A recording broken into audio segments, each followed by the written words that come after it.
Okay, so we're in the post-Mishnaic era, right? The times of the Amoraim, the Hachamim that came after the Yehuda Hanasi. The main focus now is in Bavel, and we say, what really made Bavel like the real center, like the capital of Torah and of Judaism, was this custom called the Kala, right? Where for 1 month a year, twice a year actually, everyone would gather in the yeshivot and discuss one of the tractates of the Mishna. And there was a lot of literature that developed during that time to explain the Mishnah or to further expound on the Mishnah. The most important of them was called the Tosefta. The Tosefta that was actually published by the student of Rabbi Yehuda Hanasi, right? He studied directly from Rabbi Yehuda Hanasi, and even in the times of Rabbi Yehuda Hanasi, they would be teaching this Tosefta in the yeshiva already in Eretz Israel, and this had the highest status among all post-Mishnaic literature, and it became a mandatory, basically mandatory, like part of the curriculum. Everybody had to know this, the Tosefta. Besides that, there's also the Mechilta, and there's Sifra and Sifri, and we saw that there were also Mechiltot that were previous to the Mishnah, and also Sifra and Sifri that were previous to the Mishnah, and different Hachamim had different collections of these teachings, of these writings, and composed their own, but none of it was mandatory part of the curriculum that everybody had to master, not like the Mishnah and the Tosefta. Okay? So now we're going to see the generations that came from that time down to the sealing of the Talmud, how the Talmud was composed and sealed. All right, so ומגדולי החכמים שקיבלו מרב ושמואל. Remember, Rav and Shmuel were the two main students of Rabbi Yehuda Hanasi in Eretz Israel, who went to Bavel and became heads of the yeshivot in Bavel. So who were the greatest of their students there? There was Rav Huna, and Rav Yehuda, and Rav Nachman, and Rav Kahana. All right? ומגדולי החכמים שקיבלו מרבי יוחנן. Rabbi Yochanan, we said, was also one of the students of Rabbi Yehuda Hanasi, right? He also wrote a Talmud Yerushalmi, right? The Talmud Yerushalmi is written by Rabbi Yochanan, who is the student of Rabbi Yehuda Hanasi, and he remained in Eretz Israel. And these were his students in Eretz Israel who remained in Eretz Israel. We have Rabba Bar Hana and Rabbi Ameh and Rabbi Aseh and Rav Dimi and Ravun. All right, so these are the main Hachamim, the students. The next generation, we have Rabbi Yehuda Hanasi. The next generation is Rav and Shmuel in Bavel, and their next generation is Rav Huna, Rav Yehuda, Rav Nachman, and Rav Kahana. Right, those are the greatest of their students. And in Eretz Yisrael, you have Rabbi Yochanan and his next generation, Rabba Bar Hana, Rav Ami, Rav Asi, Dimi, and Ravon. These are the most popular, or of the more popular Hachamim of that generation. And so we'll go to the next generation. But now, the focus is mostly in Bavel.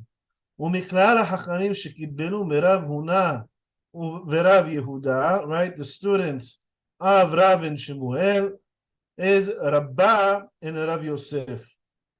ומכלל החכמים שקיבלו מרבא ורב יוסף, Abaye ורבא. These are also one of the more popular of the Amoraim.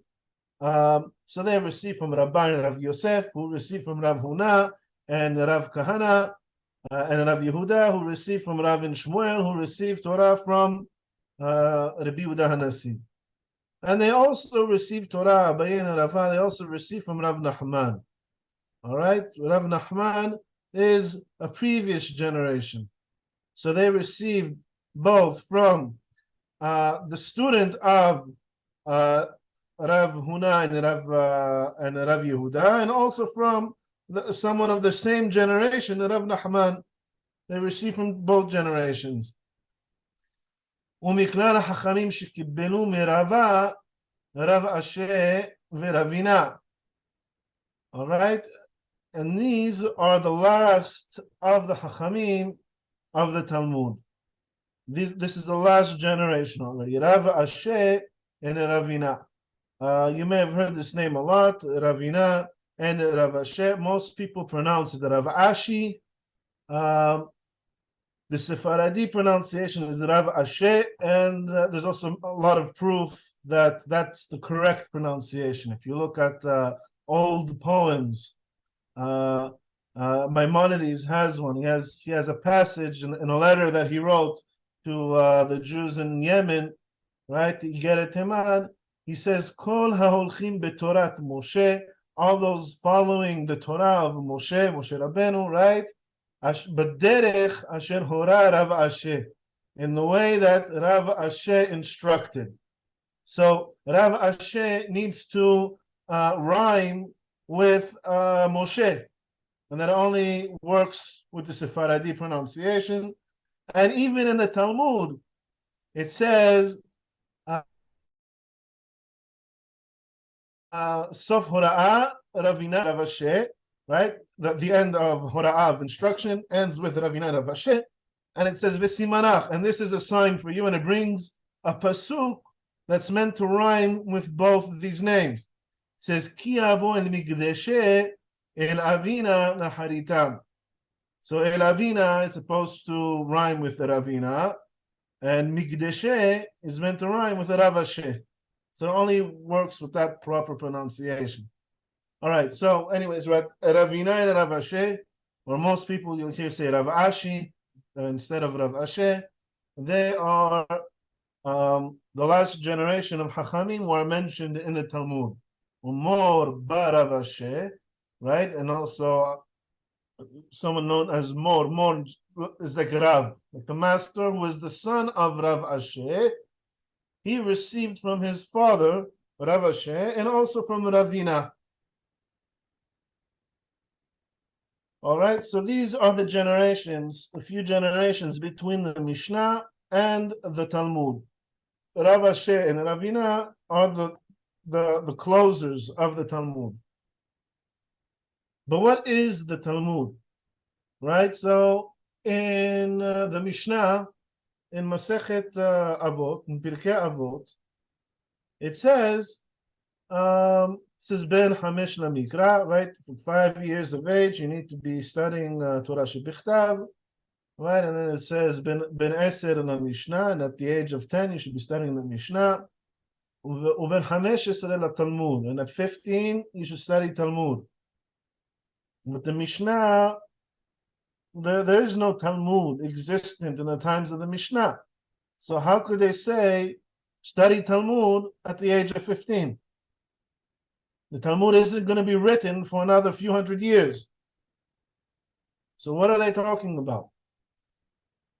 So it says, Talmud hu chokhmat harishonim. The Talmud, what the Talmud means. And later, when the Talmud was sealed, it was given the name Talmud because of what it is, of what Talmud means. What is Talmud? It says it's the wisdom of the earlier Chachamim. Because in the Talmud, you will understand the reasoning of the Mishnah. We said the Mishnah was written very brief and concise, and you had to be very, very fluent in the Mishnah and very deep in order to understand everything that could be derived from the Mishnah. So all study of trying to of the rationality of the Mishnah, of the logic of the Mishnah, is called Talmud. Right? But these earlier Hachamim, they didn't have a written Talmud. they had different books that they would learn from, and they had different teachers that they would learn from, right? But they didn't have the Talmud as we know it today written in a book. And they would study everything off by heart. What would they study? They'd study the reasoning of the Mishnah. כמו פירושי הכתובים אשר אנו מפרשים היום לתלמידי דיננה. Right? Same as commentaries of the Torah and of the Tanakh, of the Bible. You could open up a commentary, right? And the way we teach our students today, a commentary to the the Bible, to Scripture. So too, that's how they studied Talmud, the earlier Chachamim. Because everyone studied it.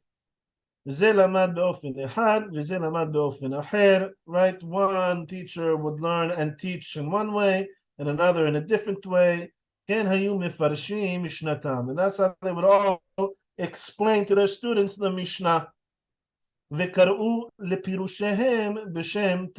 And they refer to their explanations and their commentaries as Talmud. And the other purpose of that was just to expand the person's knowledge, to further explain things, because they didn't need much more other than the general rules. However, over time, the Mishnah needed more and more explanation.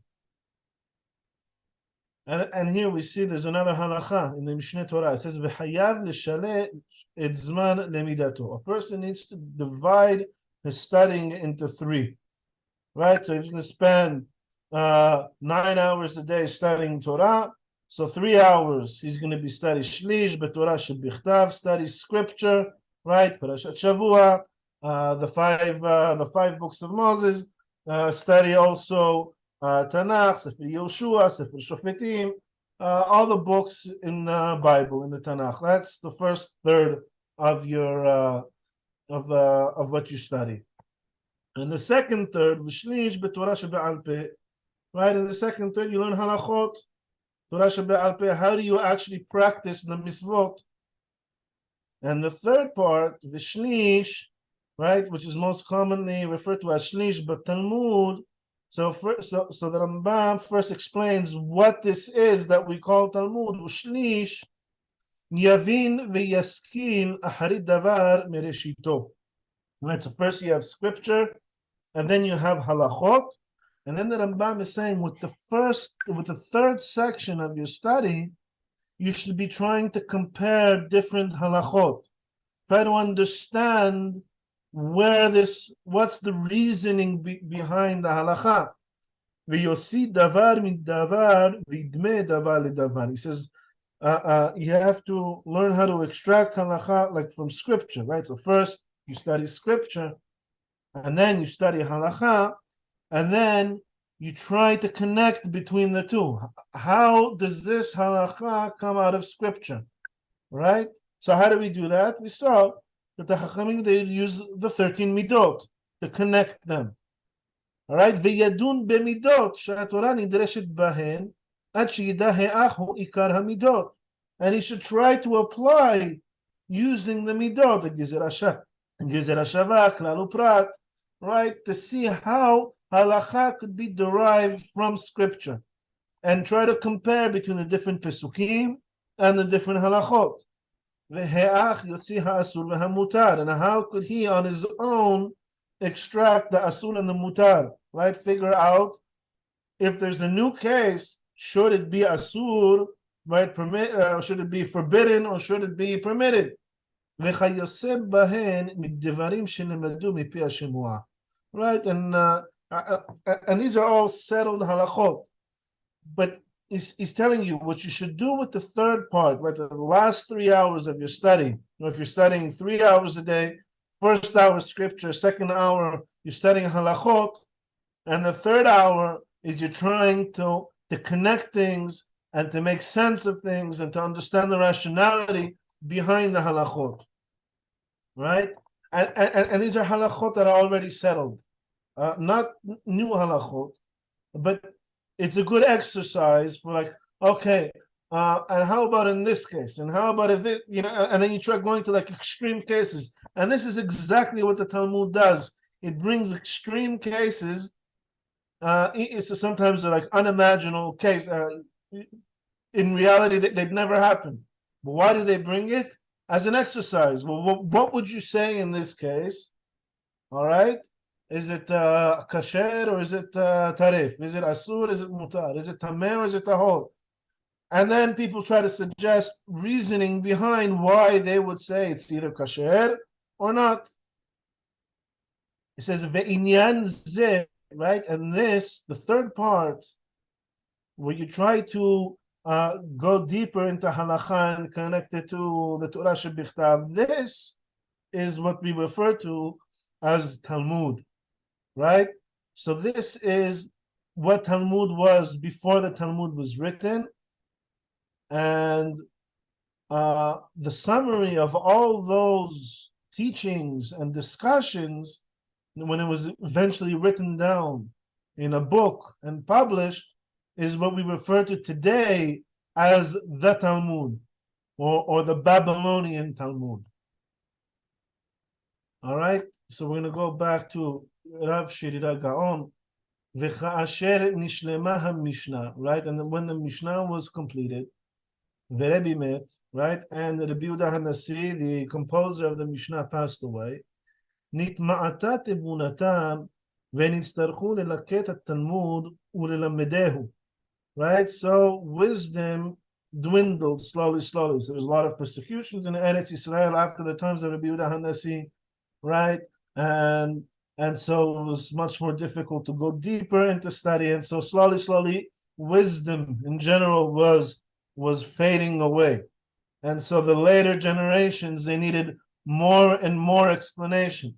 So the Chachamim started to gather more and more explanations and put them in books, right? And teach from those books. והוסיפו בה כמה דירגים אחרים, right? And they also added more and more explanations so that ותיקנו בו חידושים ותולדות דבר ודבר כמו שהיה בימי הקדמונים, right? And there would also be new cases that came, and they would discuss these new cases, and there'd be new gezerot, and there'd be new takanot, and all these things that are included in the Talmud. גם תיקנו בו מה שלא נצטרכו אליו אלה הראשונים.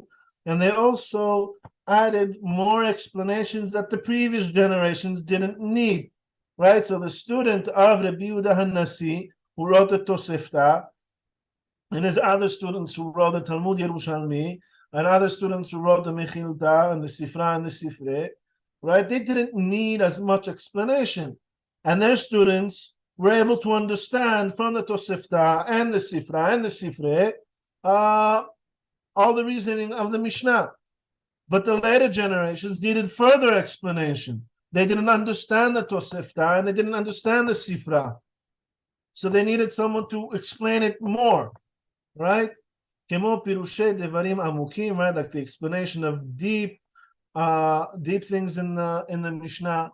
Ki ele harishonim להיות תבונתם גדולה, לא הצטרכו לפרשם, right? Because these earlier generations of Hachamim, because they were very wise and they were very knowledgeable, they didn't need all these extra explanations that the later generations needed. ותרב הגזרה בארץ ישראל, right? And in the meantime, persecution in Eretz Yisrael is intensifying, ונתמעטה שם ההוראה מאוד, right? And so the yeshivot and the teaching in Eretz Yisrael is fading away slowly as the persecutions increase, right? People are running for their lives. They don't have the time, and they don't have we call yeshuv hadat, right? They're not settled enough in order to sit down and study and go deep. They're busy looking for food and looking for shelter, and trying to escape the Roman persecution. ושבו אלה שהיו שם מן הבבלים כמו רבין ורב דימי וכולם ירדו הנה, right? And even though there were still many Hachamim in Eretz Yisrael, slowly they were escaping the persecution, and coming, he says, Yaridu Hena, and coming here, right? Because this is Rav Shirira Gaon, who is the head of the yeshiva in Bavel. He's a post-Talmudic head of the yeshiva in Bavel, right? So after the Talmud was sealed, the yeshivot in Bavel still operated, and the Rashi yeshivot post-Talmud in Bavel were called Geonim, and the Rav Shirira Gaon was one of those heads of the yeshivot. And he says, so even these other Chachamim from the times of between the Rabbi Yehuda HaNasi and the sealing of the Talmud that were in Eretz Yisrael, slowly, they were coming here to Bavel, coming to our yeshivot. ובכל דור ודור מן הדורות האלו היו להם הלכות אשר היו לומדים החכמים ומסדרים אותם תמיד. Right? And in every generation there's halachot and there's new halachot that the Chachamim are studying. Remember, halakha, what does halakha mean? It's usually used to designate law. Allah, what halakha, is this asur or is this mutar? Right? But we said halakha as opposed to Haggadah or Midrash is halakha is a specific formulation of words that needs to be quoted precisely. That's really the meaning of halakha. So he says, so these hachamim, these different hachamim, whether they were in Bavel or they came to Bavel from Eretz Yisrael, they all had their halachot. What is their halachot? They had their formulations of the law, their precise, accurate formulations of the law that they would recite to their students. Not all of them were necessarily like quoted from the Mishna or the Tosefta, right? But they had some sort of composition of halachot that they formulated that they would use to review their studies and to teach the next generation. ומכל אלה הדברים שהיו לומדים כולם, כל רב ורב היה מפרש אותם לתלמידו עם פירושים אחרים ודקדוקים נוספים. Right? And so with all of these writings that they had, some of them were accepted upon everybody, like the Tosefta and the Sifra and the Sifri, but mostly the Tosefta. There were also other halachot that they put together and that they would use to teach their students. And they had different commentaries and explanations and different nuances, different nuances in understanding the Mishnah. והיו מחדשים גם כן הלכות למעשה בכל השאלות שבאו לפניהם. Right? And this is a court system that still operates. And people are still coming every day to the court because of some sort of dispute or some sort of question. And so they would also formulate halachot on new topics that arose over these years. Right? And they would also they would have a discussion in the court, right? Because the court is made up of many different hachamim, and they would come and discuss what should the verdict be in this case, and they would discuss, and then they would write their own formulation of the law. Right? And sometimes they also had a dispute between one and the other. So you have different hachamim coming to Bavel. Some of them have their own formulations of the law, and they don't necessarily agree with other formulations that other hachamim developed on their own. So the only one that was publicly accepted by everybody is the Mishnah, and then later on also the Tosefta.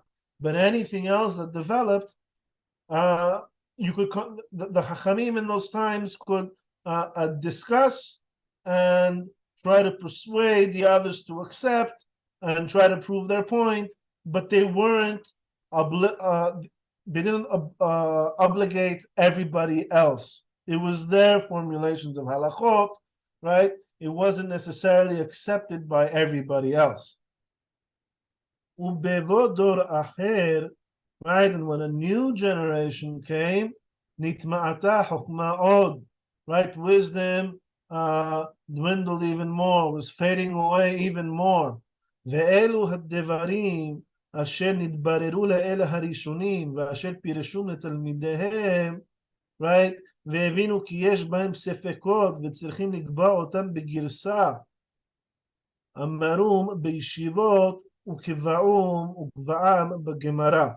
Right? And so even the later explanations that were given, the next generation didn't fully grasp them and understand them. And they had sefekot, they had questions about these halachot that were being taught off by heart.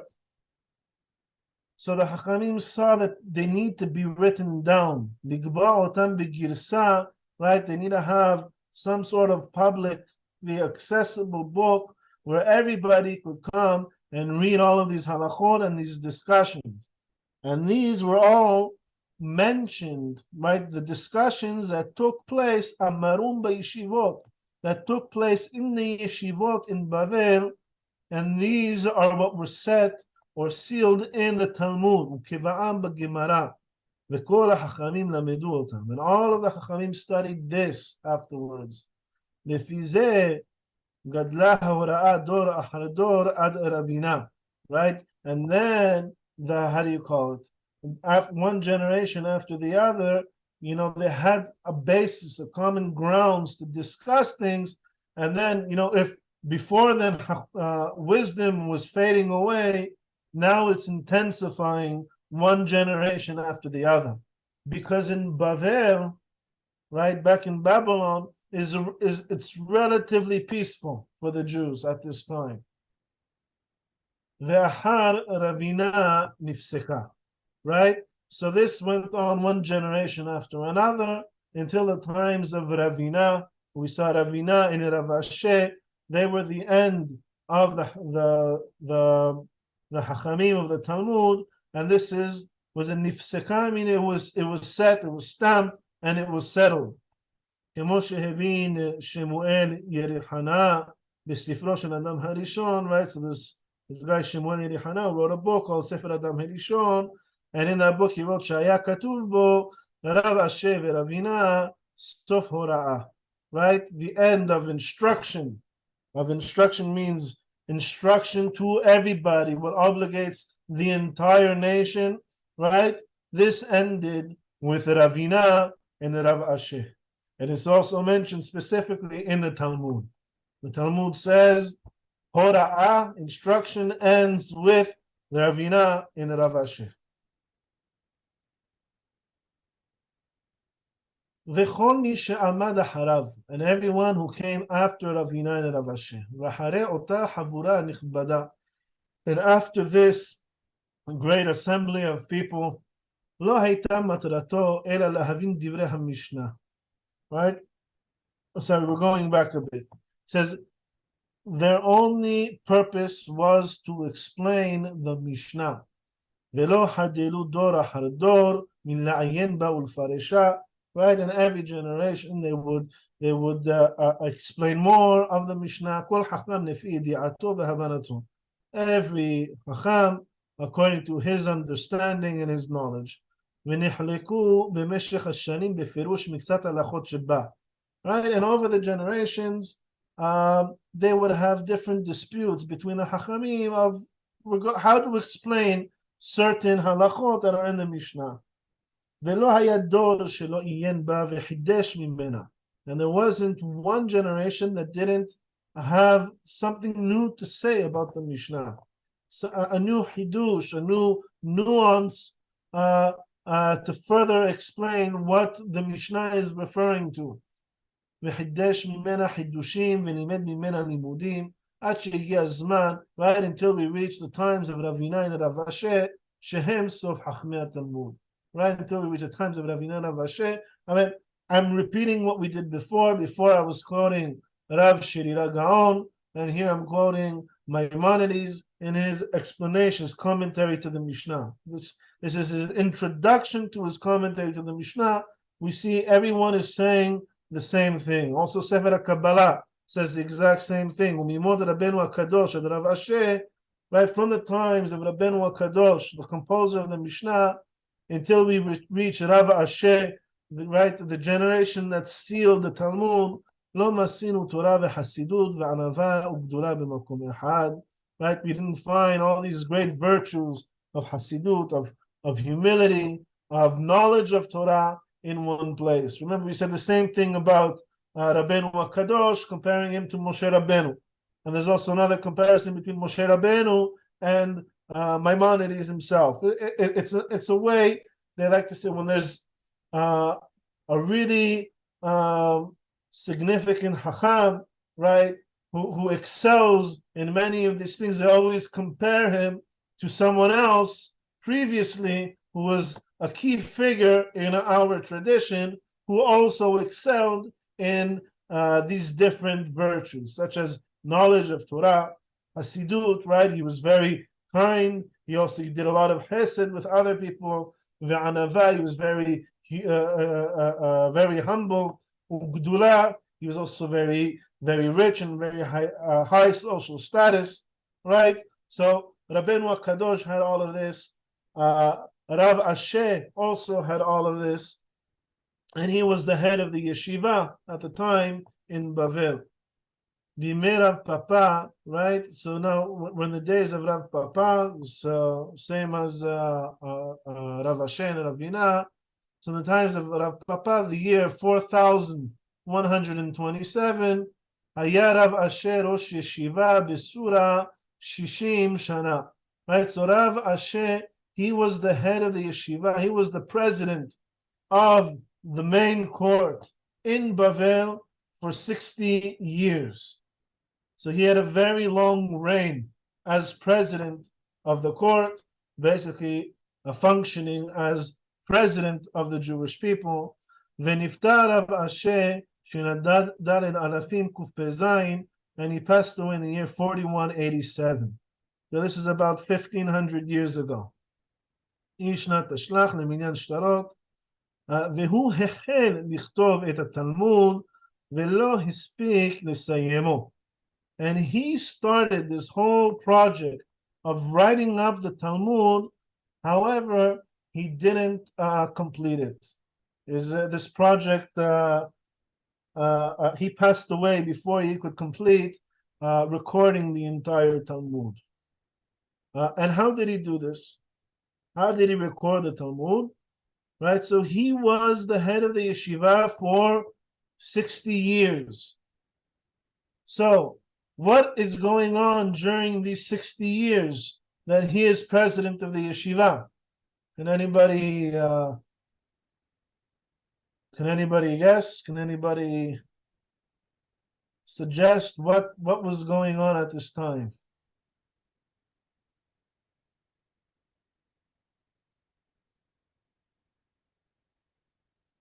So in Bavel, what made Bavel the real center and became capital of the Jewish people was the Yirchei Kala, right? And the Yirchei Kala, everybody would gather in Bavel, and they'd come to the yeshivot. And so they'd study 2 masechtot a year, right? 1 month every half a year. Each time they'd study 1 masechet, 2 masechtot a year, right? And so during the reign of Rav Asher, they complete the entire Mishnah twice, right? There's about 60 masechtot, so it takes 30 years to complete the entire Mishnah, right? So all these discussions going on in the yeshiva for 30 years, they complete the entire Mishnah during half of Rav Asher's reign. And then they go on and they start from Masechet Berachot again, and they complete the entire Mishnah a second time within Rav Asher's presidency. So, V'nahag Rav Asher serara b'shivato karov le-60 shana. So he was close to 60 years, he says, president of basically the Supreme Court, not the Sanhedrin, but of the High Yeshiva in Bavel for close to 60 years. והיינו דאמר פרק משמת, מהדורה קמה דרב אשה אמר לן הכי, ומהדורה בתרה דרב אשה אמר לן באנפה אחרי. And this is where it says in the Talmud, it says, in the first edition of Rav Ashe's Talmud, it says this, however, it was later either retracted or edited in the second edition of the Talmud. So Rav Ashe took it upon himself during his long reign as the head of the yeshiva to record all of these discussions that were going on during the Yerchei Kala. And so the first 30 years he's recording, and this is the first edition of the Talmud. And then there's a second edition taking place over the next 30 years. And he almost completed the entire Talmud twice with everybody gathering in the yeshivot. Because this was what the Chachamim enacted, lilmod bechol shana v'shana shete masechtot, right? To study 2 masechtot in every year. Hen chaser v'hen yater, whether it's a big masechet or whether it's a small masechet, every year they complete 2 masechtot. All right? כדי לגמור כל התלמוד ב-30 שנה. Right, in order to complete the entire Talmud, we say the entire Mishnah, with all of the discussions, which we said that is what Talmud is, right? To complete it in 30 years.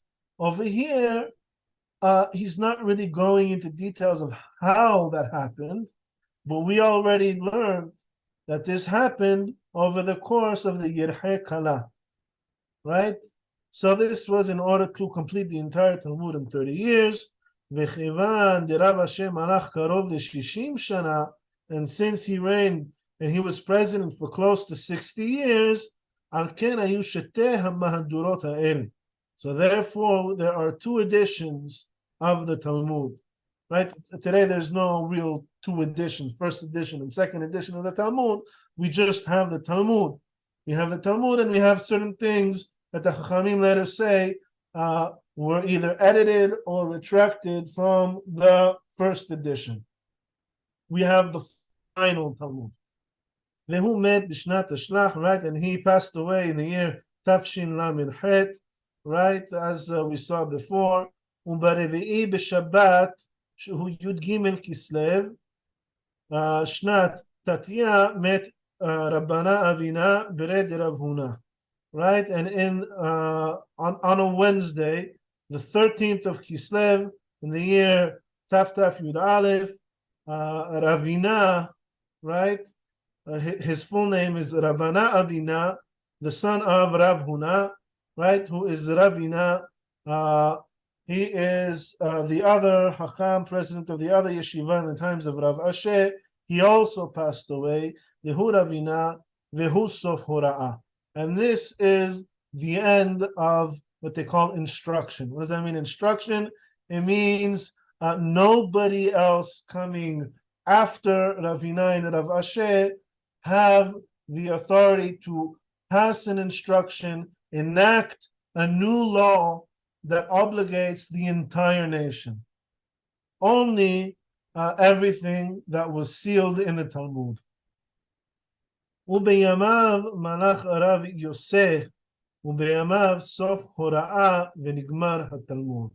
And in his days, after him proceeded him Rav Yosef, and this is the end of the Talmud. The Talmud was sealed in this year, right? It's actually a little bit after Ravina and Rav Ashe. The Talmud was actually sealed in the next generation by Morba Rav Yosef, or Rav Yosef. If I'm not mistaken, he is the son of Rav Ashe, and he proceeded. He was after Rav Ashe, right? And this is the end of the Talmud. This is when the Talmud was actually sealed, right? Merimar umor bar Rav Ashe v'chavrehem em simu et Talmud, right? Mor bar Rav Ashe is that Rav Yosef, right? They are the ones who completed the Talmud. So Rav Asher started, he didn't complete. His son, Rav Yosef, completed the Talmud. ונחתם בשנת ד' אלפים רס"ה and it was completed in the year 4265, about 1500 years ago. And this is the most important part. ונתפשט בכל ישראל. And this spread out throughout the entire nation. The Talmud that Rav Asher started to record, and later his son sealed, this spread out throughout all the Hachamim, throughout all the diaspora. וקיבלו אותו עליהם, and everyone accepted it upon themselves. ולימדו אותו ברבים, and this was something to teach in public, right? Because right up until now, the only public published book on halacha is the Mishna, and then there's the Tosefta that everyone else accepted as well upon themselves, and then there's many other writings that was not publicly taught, right? That it wasn't mandatory. Everything else, the Sifra, Mechiltot, none of that was mandatory. But now, as a source, a public book to teach halacha to, right, in public, is the Talmud, and this was accepted by everybody. Achme kol dor vador, right? Every generation from then on, they rely upon the Talmud, and they teach from the Talmud, or they learn halacha from the Talmud. Ve'eskimu alav kol Israel, and the entire nation agreed upon the Talmud to be their source of law. Ve'alav en lehosif umimenu en ligroa, right? And you cannot add more laws than what was accepted in the Talmud, and you can't subtract laws that were stated in the Talmud. What does that mean? I mean, there's many laws that came afterwards that weren't mentioned in the Talmud. It says, but none of them can obligate anybody else, right? So let's say there is a community sitting in, Afghanistan, and they see for some reason, they should enact a certain law. That can only obligate people of Afghanistan while they're in Afghanistan, right? You can't later go to Poland and say, oh no, but the court back in Afghanistan said you have to do this. They said, I'm sorry, the only thing that was accepted upon the entire nation was the Talmud. We have to rely only on what's on the Talmud. You can't add to it, and you can't subtract from it. ובימי רבה ברב יוסף, שהיה ראש ישיבה, מרבנן סבוראי נחתם התלמוד. Right, and this next generation, or this next era after the Amoraim, are called either Rabbanan Saborae or the Saboraim, the Saborites. All right?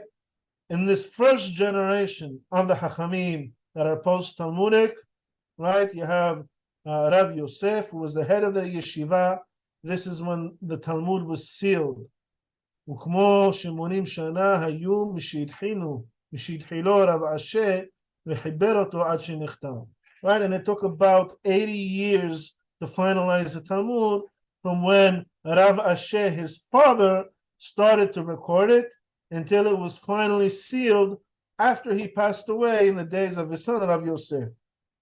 ובשנת עין ג' למותו נחתם, and it was actually sealed 73 years after he passed away. Okay? Any questions so far on the process of how the Talmud was put together or how it was sealed?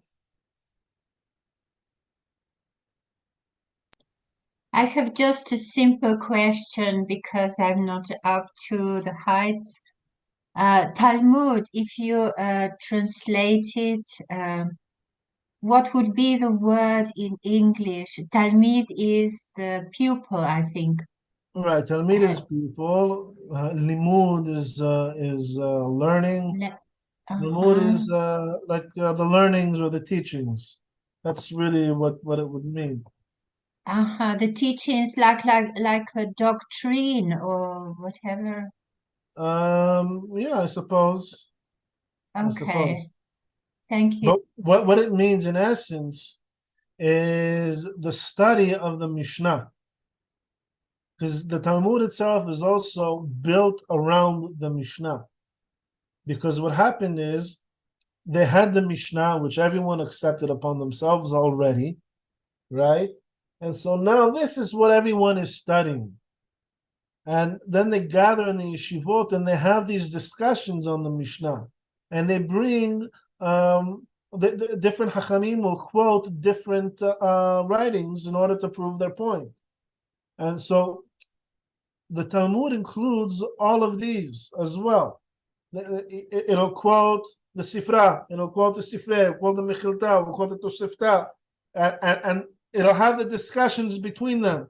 And it's all meant to help you understand the Mishnah. What did the Mishnah mean? And during the 60 years of, or close to 60 years of Rav Asher's reign as Rosh Yeshiva, he started to record all of this, right? And then he started to put it in a book.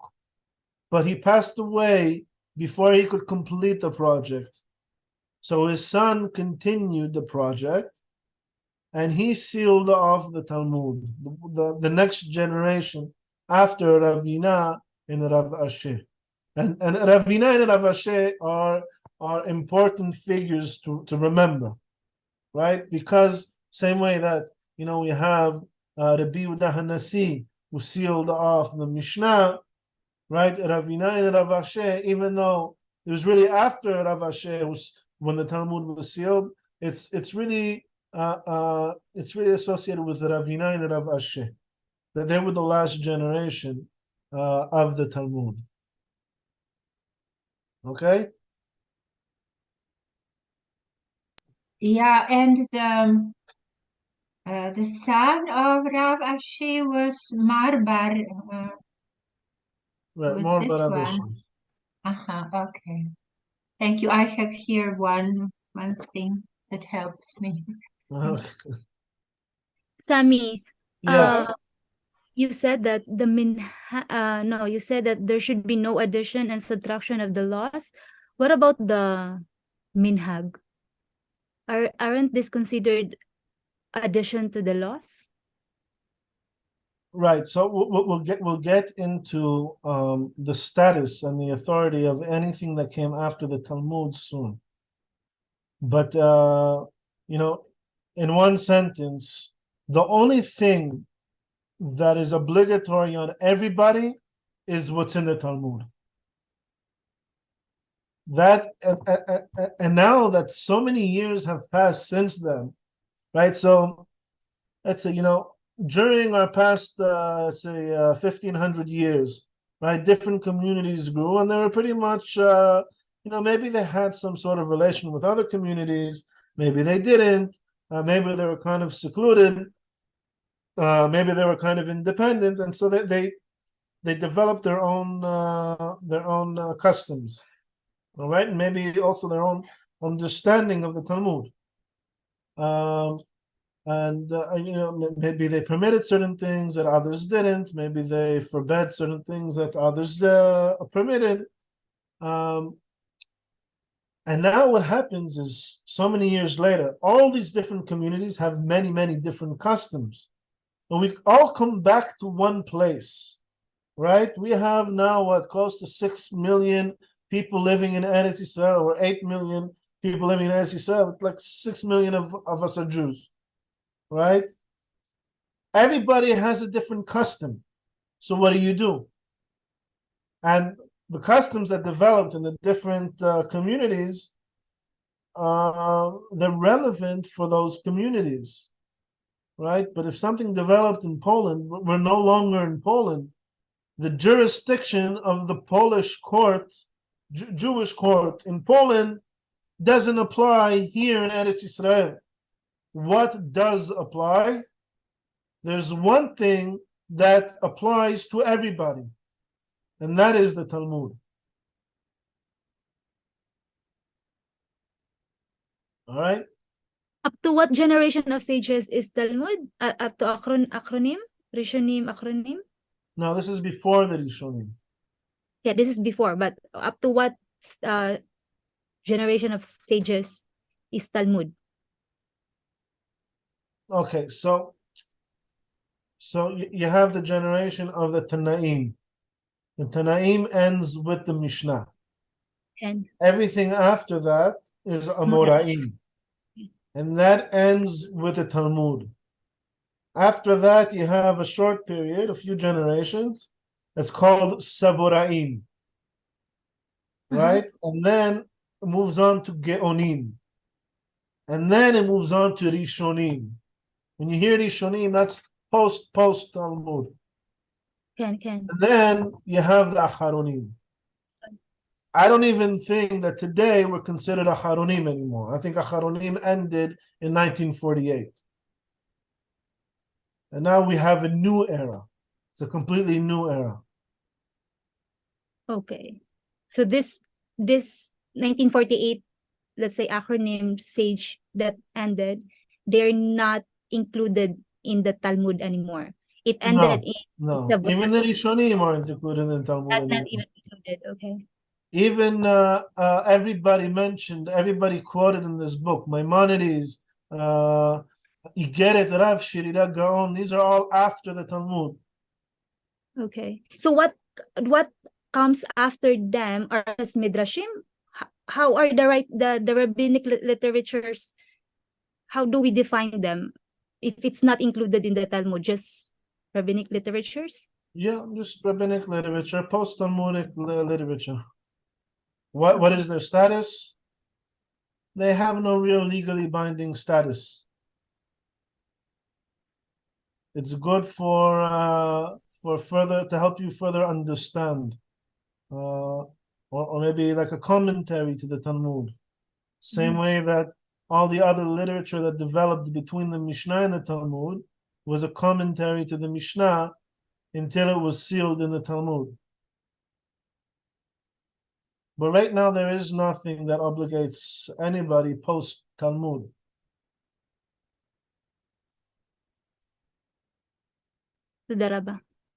Okay. Anything else? Where was it kept? You said it was sealed. Where was it kept? Okay, so what I mean by sealed was that I mean it was kept in the yeshivot, but it wasn't really kept. It was copied and it was distributed throughout the Jewish communities, and everyone took their own copy with them. And we'll see there are also a few different versions of the Talmud. Some of them, may have been a bit corrupted or faulty. I mean, corrupted in the way that it was missing a word, and maybe that word was no, right? Making something from asur to mutar just by missing one word while copying it. And there was a very big project, but that some Chachamim undertook to try to restore the original version of the Talmud, because the printed versions that we have today it's censored. There's a lot of censorship in the Talmud today. And we know from other communities of their version of the Talmud what parts of the Talmud were censored and we're able to restore it. But it wasn't like it was kept somewhere specific. Right? What I mean by sealed is they decided on the, how do you call it, the text of the Talmud, and they published it. Okay?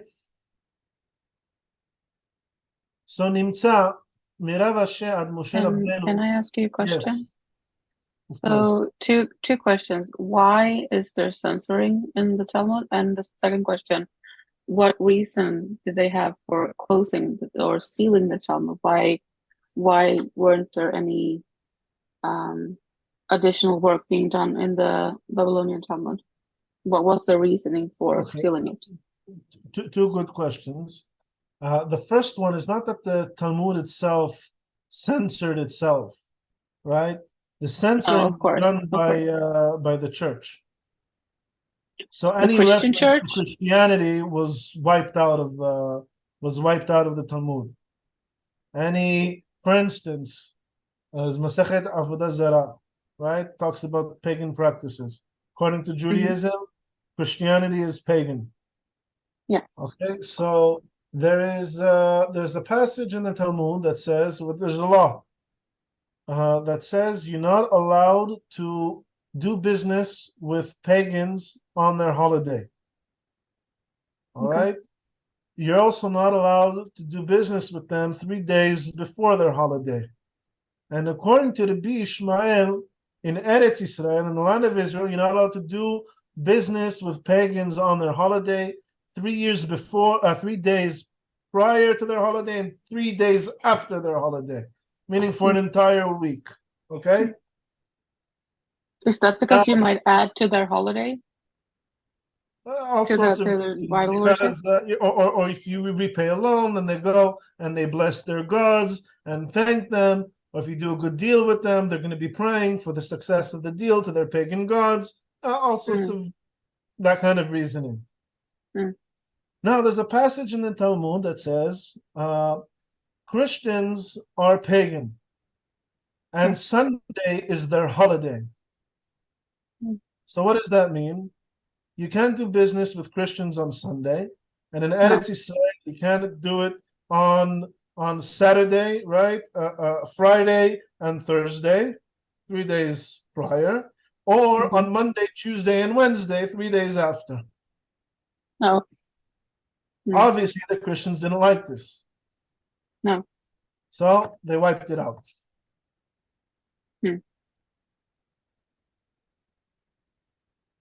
That's one extreme example.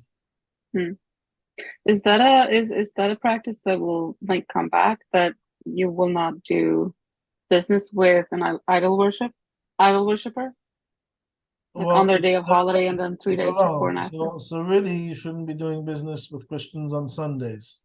That's what was settled. Sundays. Okay. Not everybody accepts the ruling that Christians are pagan, but those who do, they shouldn't be doing business with Christians on Sundays. Okay. All right. Anything else? Yeah. Why did he seal it? What was the reason for seal? What was the reason? Oh, sorry. Yes. Talmud? Why was it sealed? Why do you think it was sealed? I'm gonna let you try to answer it. Oh, okay. Well, either anybody else, feel free to join to brainstorm. Yeah. Well, either there is a saying that the further we come from Mount Zion, the further we come from like the heart, the source, the core from when we got to Talmud. So the more muddier the translations become. Or the reasoning that can be derived. It doesn't just have to do with the progression of time, but there's an actual cause to this. Okay. What was the cause? What was the cause for the fading away of wisdom? Or for the intensifying of wisdom in certain periods? The sages left Israel. There weren't any scholars left in Israel. Why? Why did they leave? Because they couldn't stay. Persecution. Persecutions. They went. Exactly. They went to the Galut. That's really what triggers almost every single step in the evolution of the oral Torah is persecution, right? Causing wisdom to fade away, or times of peace, or at least relative peace, where there's a chance to catch up or intensify. So eventually, the yeshivot were dwindling away, and we'll see that also the post-Talmudic era, right? And how the capital moved, right? So the capital moved from Jerusalem to Babylon because of that exactly. And eventually the capital moved from Babylon to Spain for the exact same reason. Right? There was a time of persecution in Babylon, and in the meantime, Spain is flourishing. And so the capital moved to Spain. And we'll actually see how it happened. This is a beautiful story of how that was triggered and how it happened. Okay. All right. Thank you. Anything else? I have one question. Yes. When we open the book of Talmud today, we see that at the center, the first some sentence is the Mishna, and then some other sentence Gemara is in the center of the page, and around we have the commentary from Rashi or something with much later on. So when you say that they seal the Talmud, it means that they seal the part of Mishnah and Gemara. Right. Exactly. And everything else is commentary. It's to help us understand the Talmud.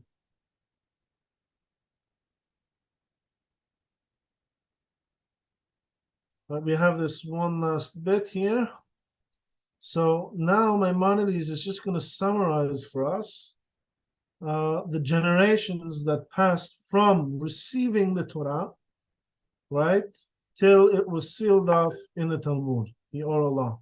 So Nimsa, you can see, Mirav Ashe, Ad Moshe Rabbeinu, 40 ish, right, from Rav Ashe, going back to Moses, right, Moshe Rabbeinu, there's 40 generations and 40 presidents. So first is Rav Ashe, who received from Rava, who received from Rabbah, who received from Rav Huna, who received from Rabbi Yohanan, Verav Ushmuel, who all received, they were students of Rabbeinu HaKadosh, who received from Rabban Shimon Aviv, who received from Rabban Gamliel Aviv, who received from Rabban Shimon Aviv, who received from Rabban Gamliel HaZaken Aviv, who received from Rabban Shimon Aviv, who received from Hillel Aviv, right, his father Hillel, and Shammai, and they received from Shemaiah and Avtalion, and they received from Yehuda and Shimon, and they received from Yehoshua Venitai, right? These are the first Chachamim mentioned in the Mishnah. Min Yosef veYosef, right? And received from Antigonos, Ishsocho, who received from Shimon HaTzadik. He was the last of Anshe Knesset HaGdolah, the men of the Great Assembly, who received from Ezra, who was the first of the men of the Great Assembly, right? Who received from Baruch. Baruch ben Neriah was the last, was the end of the prophets, the student of Jeremiah, Yirmiyah Navi, who received from Tzefaniah, who received from Habakkuk, who received from Nahum. Now we're in the era of the prophets.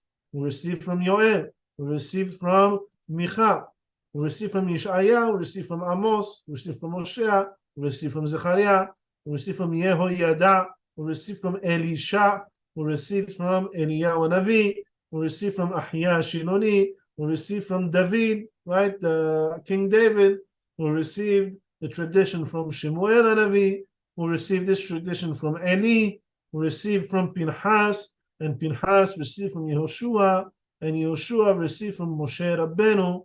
Rabbeinu is our master. Rabban, the master of all the prophets, all of the Nevi'im, and he received Torah, Me'im Hashem Elohei Israel, right, from God, or from the Lord of Israel. Kol elu hachamim haniskarim. All of these mentioned hachamim, hem gedolei hadorot. They are the head, the president of the generation. Mehem rashi yeshivot. Some of them are heads of the yeshiva. Those are the later generations. Mehem rashi galuyot. Some of them were heads of the diaspora, kind of like the political leader as well, not just the judicial leader, but also political leader of the Jewish people. Umehem isanirei gedolah. Some of them actually sat in the Supreme Court of Israel, such as David and Eliyahu, right? Ve'imahem bechol dor. However, together with them in every single generation, right, they weren't just one person receiving Torah from another. There are thousands, alafim, urevavot, and tens of thousands who received Torah from them and together with them. Ravina v'Rav Ashe, right? These are the last, the 40th generation. Hem so Chachmei Talmud. They are the end of the Chachamim that are mentioned in the Talmud. Rav Asher hu shechiber Talmud Bavli be'eres Shin'ar. Right? And Rav Asher is the one who put together the Babylonian Talmud in Shin'ar is a biblical name for Bavel as well. Ahar shechiber Rabbi Yochanan Talmud HaYerushalmi b'chmo 100 shana. About 100 years after Rabbi Yochanan, the student of Rabbi Yehuda Hanasi, composed the Jerusalem Talmud. So about 100 years later, you have the Babylonian Talmud, who was composed by Rav Asher. Nimsa, right? So we see Ravina Rav Asher v'chavrehem, right? Ravina, Rav Asher, in their generation, Sof Gedolei Chachmei Yisrael, HaMa'atikim Torah shebe'al peh. They are the last of the Chachamim, right? Who transmit the Torah shebe'al peh from one generation to the other, and that v'shegazeru gezerot v'tikenu takanot v'hinigu minhagot, who also had the authority to make new laws or new gezerot, and new takanot, and new customs, and that shepashtu gezerotam v'takanotam u'minhagotam bechol Israel, right? That whatever they decreed and everything they transmitted was spread out throughout the entire nation. After that, that doesn't happen anymore. There is no institution to spread out the law throughout the entire diaspora. Bechol mekomot moshebotehem, right? Wherever the Jewish people may be around the world, the one thing they have all in common is the Talmud that spread with them, right? So that's why the Talmud has the highest authority of Jewish law. And we will continue the rest next time. Was everything clear? Anything need more explanation?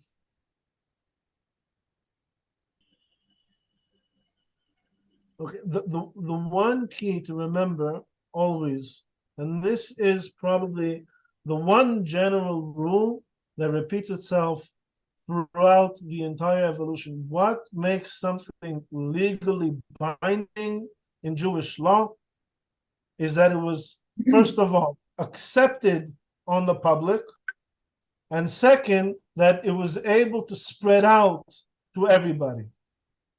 Right? That's how we entered a contracted a covenant with God to begin with.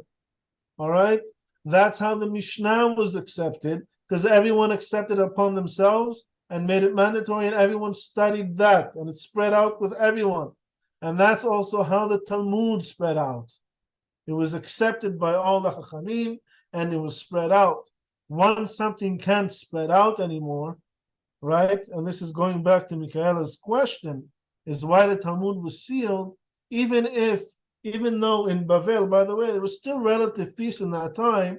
However, the world was in turmoil, and things couldn't spread out throughout the Jewish communities anymore, right? Because part of it is under Roman rule, part of it is under Persian rule, and the Greeks and the Greeks and the Persians are fighting wars, and the borders keep moving and changing, and nobody can pass between the borders. There is nothing that can spread out throughout the entire Jewish community anymore, right? If we needed all the Chachamim to gather in the yeshivot to discuss the Mishnah, well, they can't gather anymore. Only the ones in Bavel could come to the yeshivot. People outside, they're excluded, and if they're excluded, then anything that comes after isn't gonna represent everybody. And if it doesn't represent everybody, it's not legally binding on everybody. All right?